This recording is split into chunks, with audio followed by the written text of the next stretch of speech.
ازيكم يا اصدقائي؟ يا رب تكونوا بخير. جايبه لكم النهارده طريقه عمل المربى بطريقه بسيطه وسهله وجميله.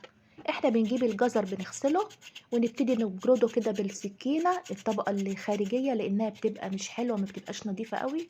فبنديها كده ايه، بنجرده كده بالسكينه ونقطع الحته اللي تحت دي، وبعد كده بنلمه بنغسله كويس.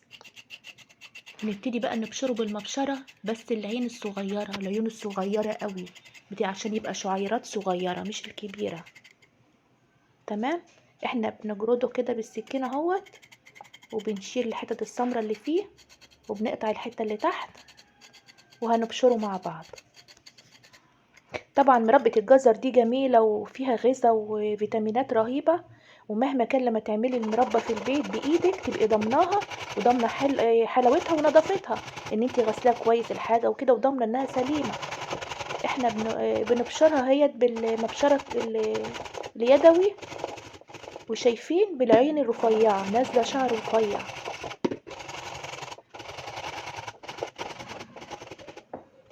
عايزاكم بقى تجربوها وتقولوا لي رأيكم فيها. انا بشوف ناس بتعمل مربى الجزر مش بيحط لها برتقان.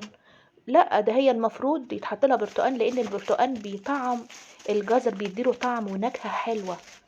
يعني الجزر لوحده انا جربته ما كانش حلو بصراحة، لكن لما ضفت عليه عصير البرتقان بيديله طعم جميل.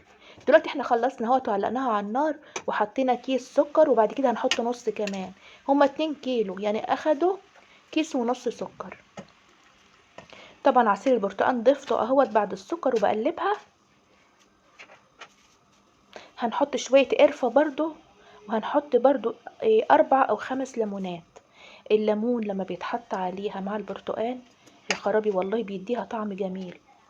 هي طالعة حلوة قوي قوي، وانا مش عارفة اوصف لكم. واقسم بالله جميلة جدا. يا ريتكم تجربوها بس وتقولوا لي رأيكم، يعني جربوها وما تعلقوش الا لما تشوفوا وتجربوا وتعلقوا لي على الفيديو. هي طالعة جميلة جدا وطعمها حلو وحاجة مضمونة يعني. كده انا ضفت السكر وضفت عصير البرتقال وضفت الليمون، 4 أو 5 ليمونات نعصرهم في كوباية كده ونضيفهم الاخر مع شوية قرفة. وزي ما قلنا 2 كيلو جزر عليهم كيلو ونص سكر.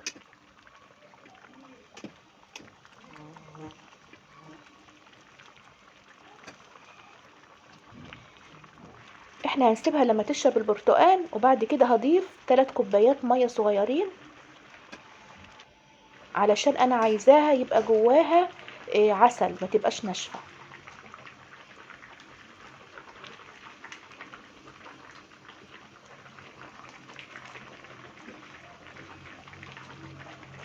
وطبعا الجزر بياخد طياب كتير، لان الجزر بطبيعته بيبقى جامد، فنلاقي مربة الجزر بتاخد طياب كتير. واللي زيها كده مربة البلح، هبقى اعمل لكم برضو فيديو لمربة البلح. بياخد طياب كتير لانه بيبقى يعني جامد، فبيحتاج يطيب كتير. عكس ايه بقى؟ عكس التين والفراولة، مش بياخد طياب كتير. واللي زيهم برضو القرع العسل لما بنعمله مربى بياخد طياب زي البلح وزي الجزر.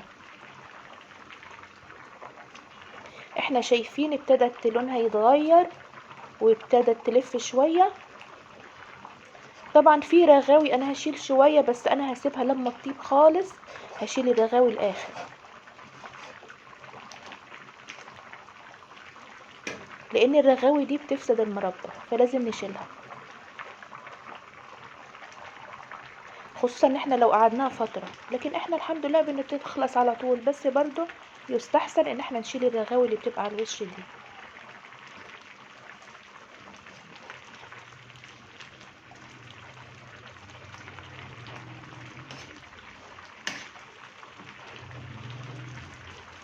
طلع ريحتها جميلة قوي، ريحة القرفة مع الليمون مع البرتقال. طلع ريحتها حلوة قوي.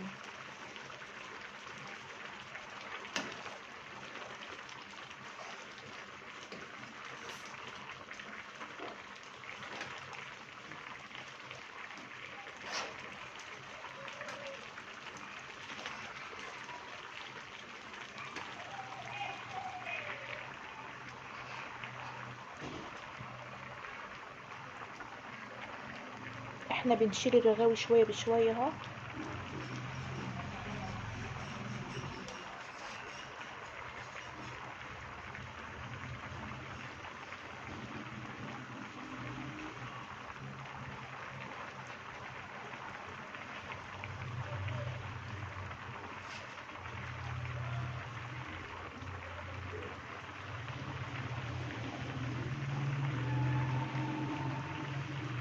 وطبعا لازم تقلبوها باستمرار، ما تتركوهاش غلط، يعني كل فترة كده تديها تقليبة كده، ما تسيبيهاش على النار كده وتمشي،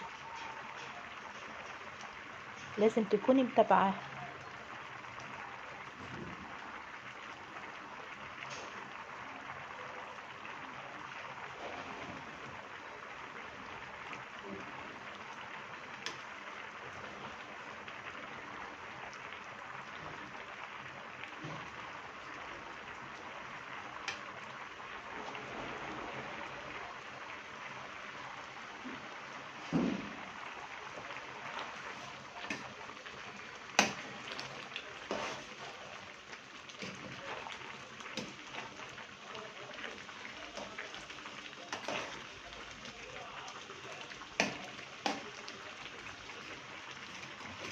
احنا كل مادة بنلاقي لونها بيغمق شوية بشوية لغاية ما تطيب، هتبقى غامقة شوية عن اول ما حطيناها.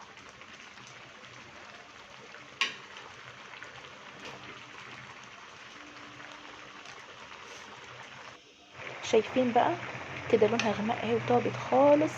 هنبتدي نشيل كل الرغاوي اللي على الوش دي، كل الرغاوي لازم نشيلها.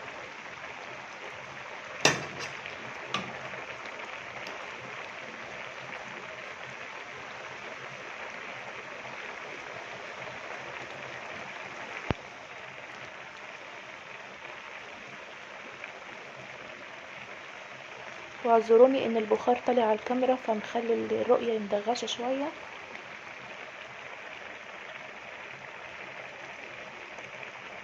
لاني مقربة الكاميرا عليها علشان تشوفوا لونها. هي كده طابت وبقت خلاص يعني.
معلش طولت عليكم الفيديو، بس انا عايزاكم تشوفوا خطواتها بالكامل.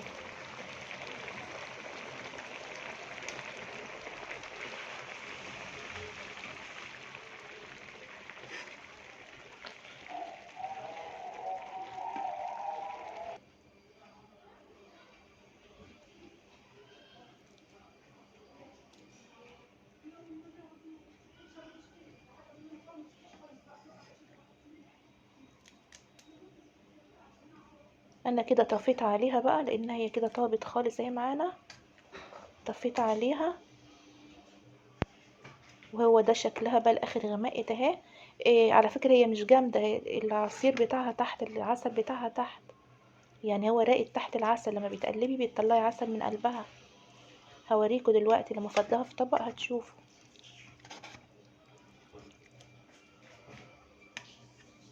شكلها جميل، لونها كهرماني كده جميل وريحتها جميلة، ولما دقتها لقيت طعمها اجمل كمان، حلوة قوي ومش مكلفة، يعني الجزر موجود دلوقتي ومش غالي. او شفتوا بقى العسل بتاعها اهو كان تحت. انا بحب المربى يبقى فيها عسل ما تبقاش ناشفة. ارجو بقى الاشتراك في القناة، تفعيل زر الجرس يوصلكوا كل جديد، ويا ريت لايك للفيديو لو كان عجبكم، كومنت يشجعني. واشوفكم على خير، وجربوها وقولولي. سلام.